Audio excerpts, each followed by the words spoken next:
పండ్ల సింగారాన్ని చూడటానికి, పండ్ల బంగారాన్ని చూడ్డానికి, పండ్లన్నీ చూడ్డానికి ఇదిగో బాట సింగారానికొచ్చేసా. అవును. బాట సింగారం. హైదరాబాదులో మొత్తం ఫ్రూట్ హోల్సేల్ మార్కెట్ ఈ బాట సింగారంలో ఉంది. దాదాపు హైదరాబాదులో మేముంటున్న ప్రాంతానికి 60 కిలోమీటర్లు ప్రయాణం చేసి ఇదిగో ఈ ఫలాలని అందుకోవడానికి వచ్చాం. మరి అమృతం కోసం ఎంత దూరమైనా ప్రయాణం చేయాలి కదా. చూద్దామా ఈ కథ కమామేషు.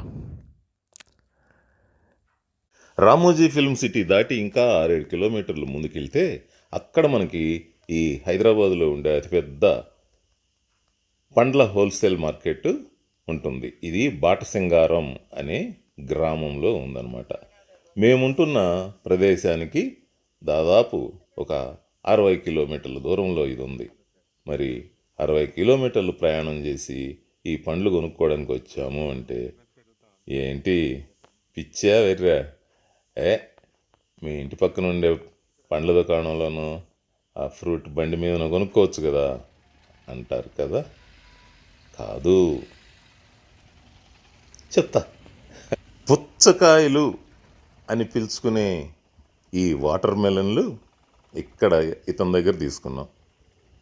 కేజీ 9 రూపాయల లెక్కన ఇచ్చాడు. ఒక 100 కేజీలు పుచ్చకాయలు వాటర్ మెలన్. ఫస్ట్ ఇక్కడి నుంచి స్టార్ట్ అయింది మనం పండ్ల కొనుగోలు.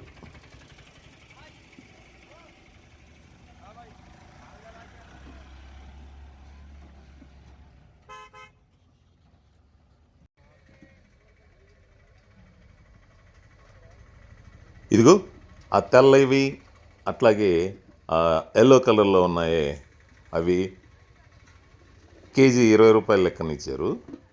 అంటే ఆ తెల్ల డబ్బా ఉంది కదా, ఆ డబ్బాలో వేసి కాటా పెడతారనమాట. 20 కేజీలు 20 కేజీలు ఉంటుంది ఆ లెక్క. ఆ 20 కేజీలు 20 కేజీలు మనకి ఎన్ని డబ్బాలు కావాలంటే అన్ని కొనుక్కోవటమే.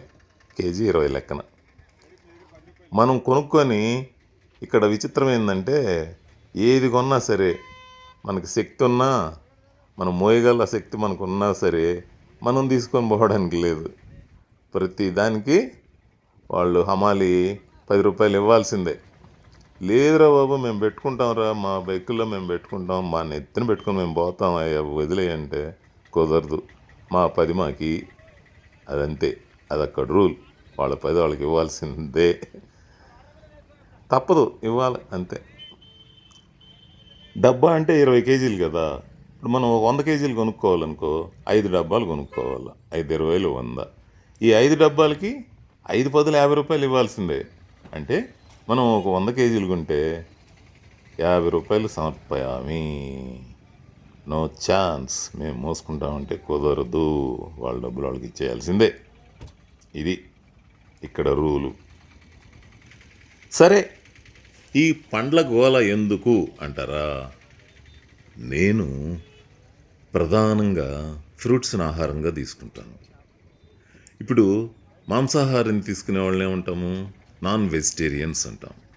కేవలం శాకాహారాన్ని మాత్రమే తీసుకునే వాళ్ళని వెజిటేరియన్స్ అంటారు కదా. Vegetarians, non vegetarians. అలాగే కుక్డ్ ఫుడ్ కాకుండా నేచర్లో దొరికిన సహజమైన పదార్థాలని అట్లాగే తినేవాళ్ళని రా ఫుడ్ ఈటర్స్ అంటారు. So vegetarians, non vegetarians and రా ఫుడ్ ఈటర్స్. ఈ రా ఫుడ్ ఈటర్స్లో కూడా ఓన్లీ ఫ్రూట్స్, వాళ్ళు కేవలం పండ్లను మాత్రమే తింటారు.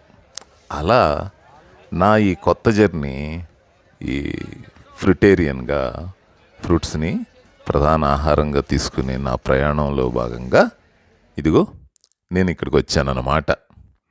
ఫలాహారం, ఆరోగ్యం వచ్చా. ఇప్పుడు వీటిని పైకి చేర్చుకోవాలి మన అపార్ట్మెంట్లోకి. లిఫ్ట్లోనే, లేకపోతే కష్టం. అంత 60 కిలోమీటర్లకి వెళ్ళి తీసుకొచ్చి ఇంటికి పైకి చేర్చుకోవటం. ఇదంతా ఆ ఫుడ్ మీద లవ్ తోటే, ఆ ఫ్రూట్స్ అంటే ఇష్టంతో. ఇదిగో మా పాప హెల్ప్ చేయడానికి వచ్చేసింది. నా మనవరాలు, నా బంగారం, నా బుజ్జి బంగారం నాకు హెల్ప్ చేయడానికి వచ్చేసింది. థ్యాంక్ యూ నాన్న. అసలు మానవ ఆహారము ఫ్రూట్సే, పళ్ళే. అయితే మనం దాన్ని మరిచి, పండ్లని మరచి ధాన్యాల వైపు మళ్ళాం, ధాన్యాల మీద పడ్డాం. బియ్యాలు, గోధుమలు, రాగులు, ఇలా వాటి వెంట పరిగెత్తాం. పండ్లు తినాల్సిన మనిషి వేరే వాటిని తినటం మొదలుపెట్టాడు, ధాన్యాలని. ధాన్యం అనేది పక్షుల కోసం, గింజలు పక్షులకి, పళ్ళు మనుషులకి. అయితే ఈ విషయాన్ని విస్మరించి మనము పళ్ళను వదిలేసాము, ఇంకొక వైపు పరిగెత్తాము. దాంతో ఇబ్బందులు మొదలయ్యాయి. అది సంగతి.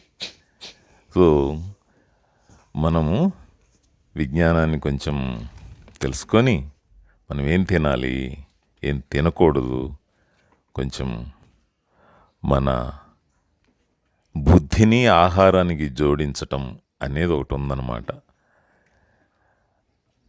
ఆ ప్రకారంగానే మనం మన కుటుంబంలో చేయగలిగితే అద్భుతాలు మీరు చూస్తారు. ఆ అద్భుతం కోసమే నా ఈ జర్నీ, నా ఈ ప్రయాణం. ఫ్రుటేరియన్గా నా అనుభవాల్ని మీకు మరిన్ని వీడియోల రూపంలో ముందు ముందు మీకు తీసుకొస్తాను. ఎంజాయ్ చేయండి ఈ లైఫ్ ఎలా ఉంటుందో. అయినా నేను మీతో పాటు అన్నీ తిన్నవాడినే కదా చిన్నప్పటి నుంచి. ఇదిగో నిద్ర లేవంగానే ఇడ్లీ మీదకో దోశ మీదకో మనసు లాగుతూ ఉంటుంది. అయినా కాస్త క్రమశిక్షణ, కొంచెం డెడికేషన్, వాటి హెల్ప్ తోటి చిన్నగా ఇదిగో ఈ ఫ్రూట్ ప్రపంచంలోకి వస్తూ ఉన్నాను. అన్నీ పైకి చేర్చాం. మళ్ళీ ఇల్లంతా లగేజ్ గందరగోళం అయిపోతుంది. అందుకని వాటన్నిటినీ ప్లాన్డ్గా సెట్ చేసేస్తున్నాం.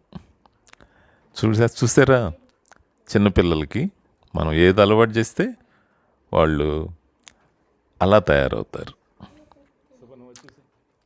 మా అమ్మాయి, మా బంగారం, నేను ఈరోజు నాన్ వెజ్ తిన్ను, నేను రా ఫుడ్డే తింటాను, హెల్తీ ఫుడ్డే తింటాను, నేను జంక్ ఫుడ్ తిన్ను అని భారీగా స్టేట్మెంట్లు ఇచ్చేస్తుంది. మళ్ళా వాళ్ళ నాన్న దగ్గరికి వెళ్ళి 5 స్టార్ కొనిచ్చుకుంటుంది.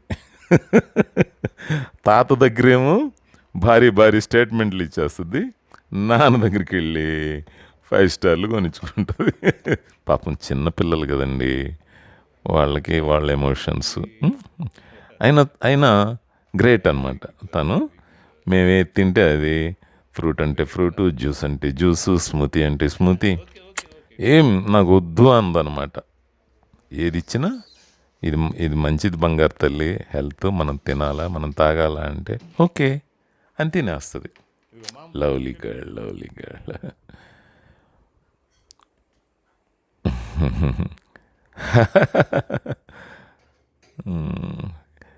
సో ఇంకా తీసుకురావడానికి వెళ్తున్నట్టున్నారు. ఇదండి మా ప్రయాణం, మా లైఫ్ స్టైల్.